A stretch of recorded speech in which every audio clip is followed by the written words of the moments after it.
ഇവിടെ ഹൈന്ദവനും മുസൽമാനും ക്രൈസ്തവനും ബുദ്ധനും ജൈനനും എല്ലാ മതമുള്ളവനും മതമില്ലാത്തവനും പരസ്പര സഹകരണത്തിലൂടെയും സ്നേഹത്തിലൂടെയും പരസ്പര സഹായത്തിലൂടെയും വർത്തിക്കുമ്പോൾ അതിൽ കുരുപൊട്ടുന്ന ചിലരുണ്ട്. അതൊന്ന് കാണാം നമുക്ക്. ഇന്ന് ഈ വെള്ളിയാഴ്ച പുലരിയുടെ ഏറ്റവും വലിയ സന്തോഷം എന്നറിയോ?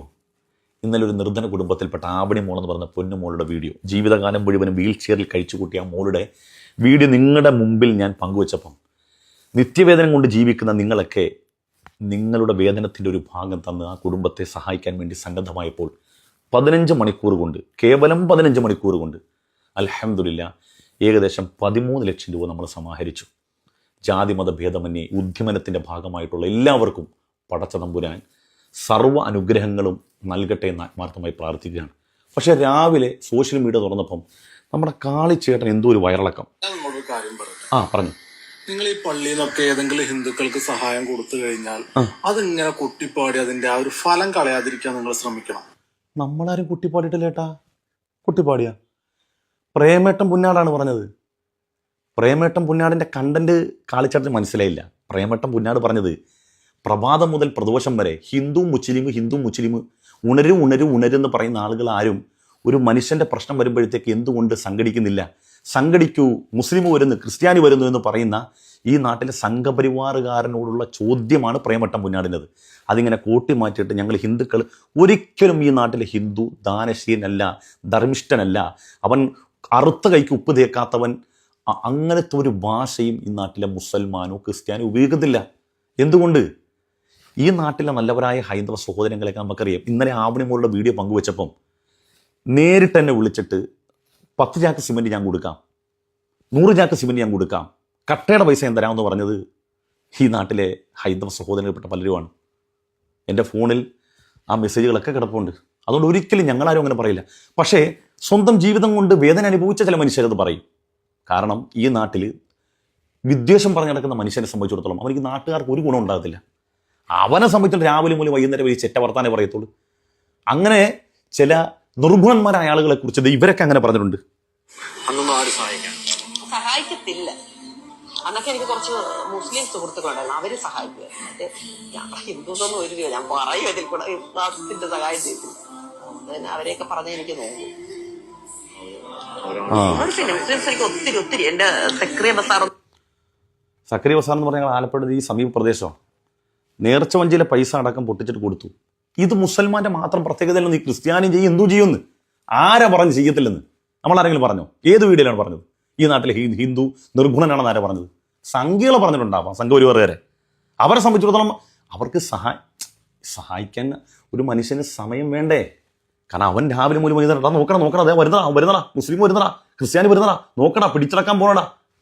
ഇങ്ങനെ പറയുന്നതിനെ സംബന്ധിച്ചിടത്തോളം ഇവൻ ഈ ഭയപ്പെട്ട് ജീവിക്കുമ്പോൾ ഇവനിക്ക് എവിടെ നിന്നാണ് പണിക്ക് പോകാൻ സമയം കിട്ടുക? എന്നിട്ട് ഇവൻ പറയുന്നത് എന്താണെന്നറിയോ? ഇത് ഇങ്ങനെ ചെയ്യാൻ പറ്റുന്നവര് ചെയ്യും, അതിന് ഗതിയില്ലാത്തവര് എന്ത് ഗതി പിടിക്കണമെങ്കിൽ പണിക്ക് പോടാ.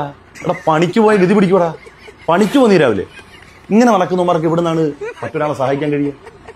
ഈ കേരളത്തിൽ ഒരു ക്ഷേത്രത്തിൽ ഉത്സവം കഴിഞ്ഞ് ബാക്കി വന്ന പൈസക്ക് ഒരു മുസൽമാന്റെ വീട് ജപ്തിയായപ്പോൾ ആ ജപ്തിയിൽ നിന്ന് മോചിപ്പിക്കാൻ വേണ്ടി ആ ക്ഷേത്ര കമ്മിറ്റി പിരിച്ചതിന്റെ ബാക്കി പൈസ ആ മുസൽമാന് കൊടുത്ത നാടായത്. എൻ്റെ എത്രയോ വീഡിയോയിൽ അത് പങ്കുവച്ചിട്ടുണ്ട്.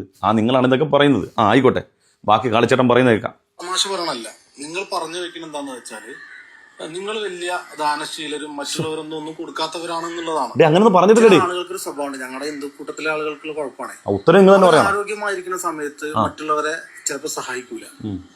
അവർക്ക് പെട്ടെന്ന് വയ്യാണ്ടാവുമ്പോഴാണ് അവരത് ആലോചിക്കുക. അവർക്ക് പെട്ടെന്ന് വയ്യാണ്ടാവുമ്പോ ഇതേമാതിരി മറ്റുള്ളവരുടെ സഹായം ചോദിച്ചാൽ കിട്ടില്ല. അപ്പോഴാണ് ഇവർക്ക് വെപ്രാളം വരിക. അതുവരെ ആരോഗ്യത്തോടെ കഴിയുമ്പോൾ ഒരാൾക്ക് സഹായം ചോദിക്കാൻ ചെല്ലുമ്പോൾ കൊടുക്കാതെ മാറി നിന്ന് ഇങ്ങനെ നിൽക്കും. എന്ത്, ഒരു 50 രൂപ 100 രൂപ കൊടുത്താൽ മതി. ഞങ്ങളുടെ കൂട്ടത്തിൽ അങ്ങനെ കുറച്ച് ആൾക്കാരുണ്ട്, ഇല്ല എന്ന് ഞാൻ പറഞ്ഞില്ല. ആളുകൾക്ക് എന്തെങ്കിലും ഒരു പ്രശ്നം വരുന്ന സമയത്ത് ഒരു മനുഷ്യൻ 10 പൈസ കൊടുക്കില്ല. അപ്പൊ ഇവരെന്ത് ചെയ്യും? പള്ളി കമ്മിറ്റിക്കും അവിടേക്ക് ഇവിടേക്ക് കൂടും. മറന്നു നിർത്തില്ല. ഇപ്പൊ മതേതരം തെളിയിക്കാൻ വേണ്ടി BJP അവിടെ ഭരിക്കാൻ തുടങ്ങിയപ്പോ, അതായത് മുസൽമാന്മാര് ഹിന്ദു സഹോദരൻ പള്ളിയിലേക്ക് വരുമ്പോൾ സഹായിക്കുന്നതിനെ കാരണം അറിയോ? നമ്മൾ മതേതരത്വം തെളിയിക്കണം. BJP ഗവൺമെന്റ് കീഴിൽ പൊന്ന് കളിച്ചേട്ടാ രാവിലെ എണീക്ക് വേറെ പണിക്കുമ്പോൾ 2014 ശേഷമല്ലേ ഈ കാണുന്ന രീതിയിലേക്കായത്. ഇതിനു മുമ്പ് മുസൽമാനും ഹിന്ദുവും പരസ്പരം കൂടി ഇങ്ങോട്ട് സഹായിക്കലില്ലേ? നിങ്ങളെ പേടിച്ചിട്ടാ ഞങ്ങൾ ദാനധർമ്മം ചെയ്യുന്നത്? നിങ്ങളെ ബോധിപ്പിക്കാൻ വേണ്ടിയാണെന്നാ? എന്താണ് കാളിച്ചേട്ടാ, നിങ്ങളിങ്ങനൊന്നും പറയല്ലേ. ആയിക്കോട്ടെ. കേരളത്തിൽ മതേതരം തെളിയിക്കേണ്ടത് ഭയങ്കര ഒരു എന്താ പറയാ ഇതായിട്ട് മാറിയിരിക്കില്ല. അല്ലെങ്കിൽ ഞങ്ങൾ ഹിന്ദുക്കളെയൊക്കെ സഹായിക്കുന്ന ഞങ്ങൾ കേരളത്തിൽ ഇങ്ങനെയാണെന്നും പറഞ്ഞ് വലിയ വർത്താനം പറയേണ്ടതല്ലേ. അത് ആ മിനിച്ചേച്ചിനെ അങ്ങോട്ട് വിട്ടുകൊടുക്കുകയാണെങ്കിൽ ഇപ്പോൾ രണ്ടെണ്ണം പറയും ഇതൊക്കെ. അപ്പോൾ ാക്കിക്കൊണ്ട് ഇപ്പം ആ പള്ളി കമ്മിറ്റി ചെല്ലുമ്പോൾ അവിടെ പൈസ കൊടുക്കും. ആ പൈസ കിട്ടിയ സ്ഥിതിക്ക് ഇവരെന്ത് ചെയ്യും? കുറെ ഈ നാട്ടിലെ ഹൈന്ദവ സഹോദരങ്ങളാണ് ഇതിന് മറുപടി. ഞാൻ പറഞ്ഞ് ചിലപ്പോൾ ഏറിപ്പോവും. പറഞ്ഞ മനസ്സിലായ? നിങ്ങൾ ഏതെങ്കിലും ഘട്ടത്തിൽ നിങ്ങളെ സഹായിച്ചിട്ടുള്ളത്, നിങ്ങളുടെ കത്ത് തരുമ്പം നിങ്ങളുടെ ജാതിയും മതവും നോക്കാതെ നമ്മളെ കൊണ്ട് കഴിയുന്ന രൂപത്തിൽ നിങ്ങളെ സഹായിച്ചിട്ടുള്ളത് മോഡി സർക്കാർ നമ്മളെന്തെങ്കിലും ചെയ്യുമെന്ന് വിചാരിച്ച് മതേതരം തെളിയിക്കാനാണെന്ന് നിങ്ങൾക്ക് തോന്നിയിട്ടുണ്ടോ? ഇവിടുത്തെ നാട്ടിലുള്ള ഹൈന്ദവ സഹോദരങ്ങളാണ് പറയേണ്ടത്. വർത്താനം നിങ്ങൾ കേട്ടല്ലോ അല്ലേ? അങ്ങോട്ട് കുറ്റം പറയും. ഞാൻ നന്ദികേട് പറയുന്നത് ഉസ്താദെ, നിങ്ങളുടെ ആദ്യമായിട്ട് ഇവിടെ ഒരു പള്ളി കയറ്റിയത് ആരുടെ സ്ഥലത്ത് ഉസ്താദെ? ആര് ദാനം ചെയ്തത് ഉസ്താദെ? ചേരവമ്പള്ളി. എവിടുന്നാണ് എനിക്കുള്ള ഇഷ്ടിയും കട്ടകളൊക്കെ വന്നത് ഉസ്താദെ? ഇതൊക്കെ ആര് കൊടുത്തതാ? സത്യം പറഞ്ഞാലേ ഞാൻ സ്തബ്ധനായി പോയി, ഉത്തരമില്ലാതെ പോയി. എടാ, ഇന്ത്യയിൽ ആദ്യത്തെ പള്ളിക്ക് സ്ഥലം കൊടുത്ത ആരാടാ? കട്ട കൊടുത്ത ആരാടാ? സിമെന്റ് കൊടുത്ത ആരാടാ? ആരാ? കാളിച്ചേട്ടാ. എൻ്റെ പൊന്ന് കാളിച്ചേട്ടാ, കുറേ നാളായിട്ട് നമ്മുടെ നാട്ടിലെ കുറച്ച് സ്ഥലന്മാരും ഇങ്ങനെ അത്യാവശ്യം നമ്മുടെ നാടിൻ്റെ സൗഹാർദ്ദം നിലനിൽക്കാൻ വേണ്ടി ഇങ്ങനെ പ്രസംഗിക്കുന്നുണ്ട്. ഇപ്പം പറഞ്ഞ ഡയലോഗിൻ്റെ പ്രശ്നം എന്താ നേട്ടാൻ അറിയാവാ? അതായത് ഏതെങ്കിലും ഒരു ഹിന്ദു രാജാവാണ് ചേരമാൻ പള്ളിക്ക് സ്ഥലം കൊടുത്തത്, അവിടെ പള്ളി വെച്ച് കൊടുത്തത്, ഓട് കൊടുത്തത്, ഇഷ്ടി കൊടുത്തെങ്കിൽ അയാൾ ഈ ലോകത്ത് ഹിന്ദു വിഭാഗത്തോട് ഏറ്റവും അധികം ദുഷ്ടതരം കാണിച്ചൊരു മനുഷ്യനാണ്. എന്താ അറിയോ? 1936 നവംബർ 12-നാണ് ക്ഷേത്രപ്രവേശന വിളംബരം വരുന്നത്. എന്താണ് ഈ ക്ഷേത്രപ്രവേശന വിളംബരത്തിൻ്റെ മുഖ്യ ആധാരം എന്നുള്ളത്? അവർണ വിഭാഗത്തിൽപ്പെട്ട മനുഷ്യർ കൂടി ഹിന്ദു വിഭാഗത്തിൽ അവർ ഹിന്ദുക്കളാണെന്ന് അംഗീകരിക്കണം. ഹിന്ദുക്കളാണെന്ന് അംഗീകരിച്ചിട്ട് അവരെ ക്ഷേത്രത്തിൽ പ്രവേശിക്കണം. ഇത് 1936 കഥയാണ്. വൈക്കം സത്യാഗ്രഹത്തെക്കുറിച്ച് ഞാൻ പറയേണ്ട കാര്യമില്ല. മഹാത്മാഗാന്ധിജി വൈക്കം മനയിലെ നമ്പൂതിരിനെ കാണാൻ വേണ്ടി വന്നപ്പോൾ അകത്ത് വൈശ്യനായ ഗാന്ധിജിനെ അകത്ത് കയറ്റിയില്ല, പുറത്തിരുത്തി പന്തലിട്ട് അവിടെ ഇരുത്തി. ഗാന്ധിജി ഫസ്റ്റിലെ ചോദിച്ചത് പല്ലിയും പാറ്റയും പഴുതാരയൊക്കെ ഇഴഞ്ഞു പോവുകയും പട്ടികളൊക്കെ നടന്നു പോകുന്ന വഴിയിലൂടെ മനുഷ്യർക്ക് യഥേഷ്ടം നടന്നു പോകാൻ ക്ഷേത്രത്തിനകത്ത് തന്നെയല്ല, വഴി കൂടെ നടന്നു പോകാൻ. അപ്പം വൈക്കത്തെ മനയിലെ നമ്പൂതിരി പറഞ്ഞത് അവർ നീചജന്മങ്ങളാണെന്നാണ്. ഈ നീചജന്മങ്ങളെന്ന് വിളിക്കുന്ന കൂടാനുകൂടി മനുഷ്യർക്ക് പകൽ വെളിച്ചത്തിൽ വെട്ടത്ത് ഇറങ്ങി നടക്കാൻ പറ്റാത്ത പറയ വിഭാഗം, 19-ാം നൂറ്റാണ്ട് കേരള ചരിത്രം എന്ന ഭാസ്കരനുടെ പുസ്തകം എടുത്ത് വായിക്കുക. പറയ വിഭാഗത്തിൽ അങ്ങനെയുള്ള ദശലക്ഷക്കണക്കിന് മനുഷ്യർ ഇന്ത്യയിൽ ഉണ്ടാകുമ്പോൾ അവർക്കൊരു വീട് വെക്കാൻ പറ്റത്തില്ല. അവർ കഴിക്കുന്ന ഭക്ഷണത്തെ പോലും നികൃഷ്ടമായി പറയേണ്ടത് അരിക്കണ്ടി എന്നാണ്. അവർ ഉണ്ടാക്കുന്ന വീടിനെക്കുറിച്ച് പറയേണ്ടത് വീട് ഭവനം എന്ന് പറയാൻ പറ്റില്ല, ഇല്ല എന്ന് പറയാൻ പറ്റത്തില്ല. ചാണകക്കുണ്ട, വില്ലൻ ലോകൻ്റെ മലബാർ മാനുവൽ എടുത്ത് വായിക്കുക.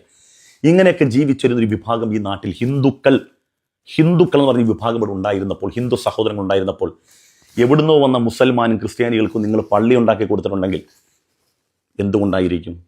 അപ്പം ആരാണ് ഹിന്ദുവിനെ ദ്രോഹിച്ചത്? അപ്പോൾ ഹിന്ദു ഒന്നിനും കൊള്ളാത്തനോ? ഇവിടുത്തെ അവർണ വിഭാഗത്തിൽപ്പെട്ട കോടിക്കണക്കിന് മനുഷ്യർ, അവർക്ക് വഴി നടക്കാൻ സ്വാതന്ത്ര്യമില്ല, നല്ല വസ്ത്രം ധരിക്കാൻ സ്വാതന്ത്ര്യമില്ല, മാറുമറക്കാൻ സ്വാതന്ത്ര്യമില്ല, യഥേഷ്ടം നല്ല ഭക്ഷണം കഴിക്കാനോ ആ ഭക്ഷണത്തിന് പേര് പറയാനോ സ്വാതന്ത്ര്യമില്ല.